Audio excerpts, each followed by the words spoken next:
So in that situation, Callum, is he going to find you innocent or guilty? I would hope innocent because like everything you do is in jest, isn't it?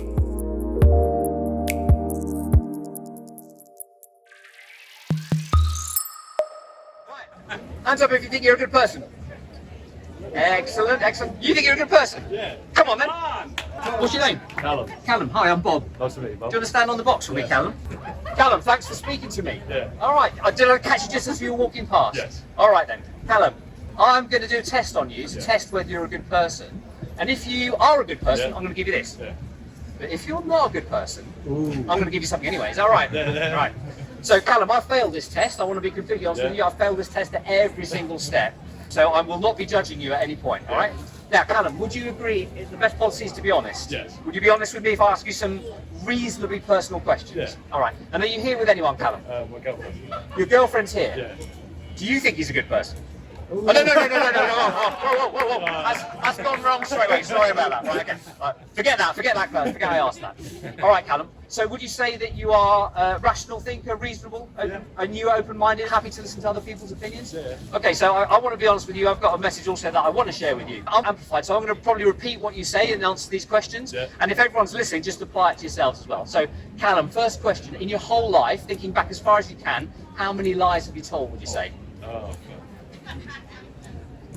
Fair few. A fair few? Yeah. Okay, so we're not putting a number on it, we're saying a fair few. They're white lies. Like, All of them? Every single one of them? Yeah, most of them. Without exception, most of them? Most of them, okay, most so of some of them weren't lying. Yeah. Okay. What do we call somebody who tells lies, Callum? A liar. Okay, brilliant. Thank you for being honest with me. If I told you a lie, you'd say, Bob, you're a liar. So yeah, that's fair enough. Callum, thinking back as far as you can, have you ever taken something that didn't belong to you? It doesn't matter what the value was. No.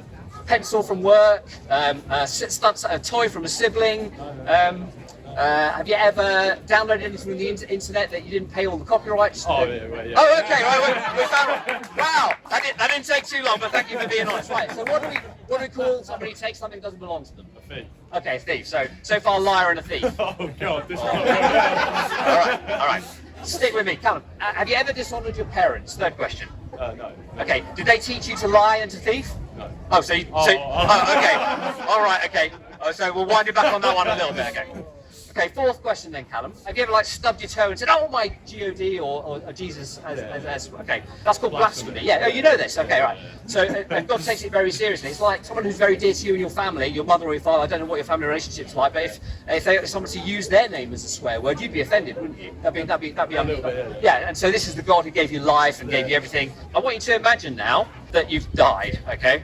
Yeah. Hopefully not today. Hopefully a long time from now, Callum. I want you to imagine that you've died. But when you've died, you find yourself in a courtroom where God's in front of you and He's judging you. Yeah. Now, on one side of this courtroom are all the laws that He's written down, and these we've been talking about some of them. Yeah. And on the other is the evidence of everything you've done in your life, everything that's actually happened. Yeah. Not the stuff that other people know, because He sees everything. And you've already told me that you've broken these 4 laws, and we've looked at 4 of them. So in that situation, Callum, is He going to find you innocent or guilty?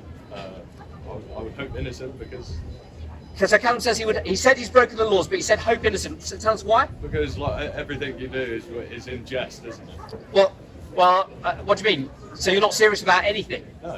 Oh, okay. You don't, when you stub your toe, it's not like you're doing it to do blasphemy, is it?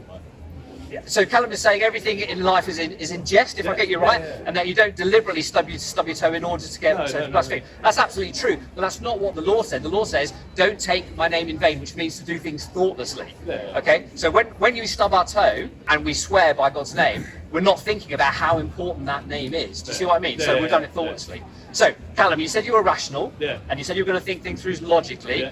Yeah. So we're in the courtroom, we've broken laws, 4 that we've talked about, many that we haven't talked about, and stuff that other people don't know, and is only known between you and God. And maybe some stuff you've even forgotten, but He remembers.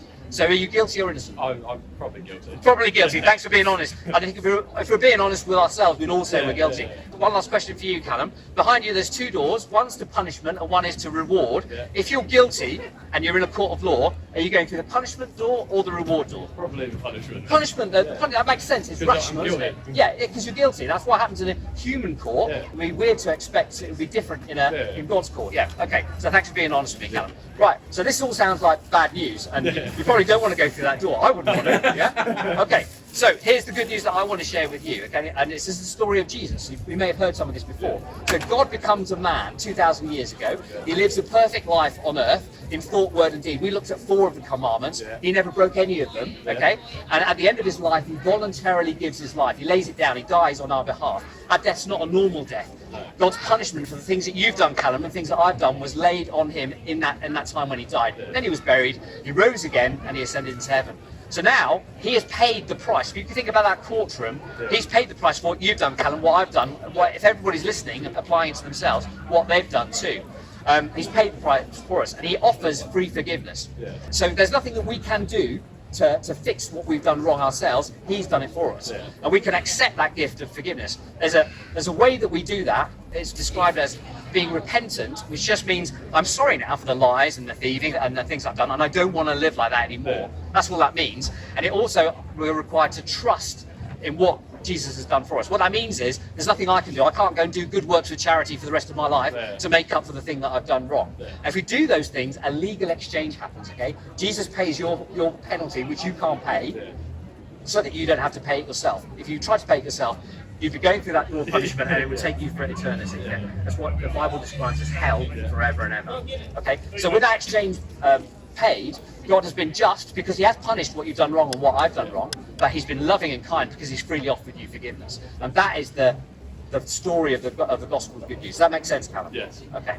So I've got another question for you, Callum. If that's all true and you've got no objections to it, when do you think is the time to do those two things, which is to repent, to be sorry, and to trust in Jesus' work? When was the right time to do that?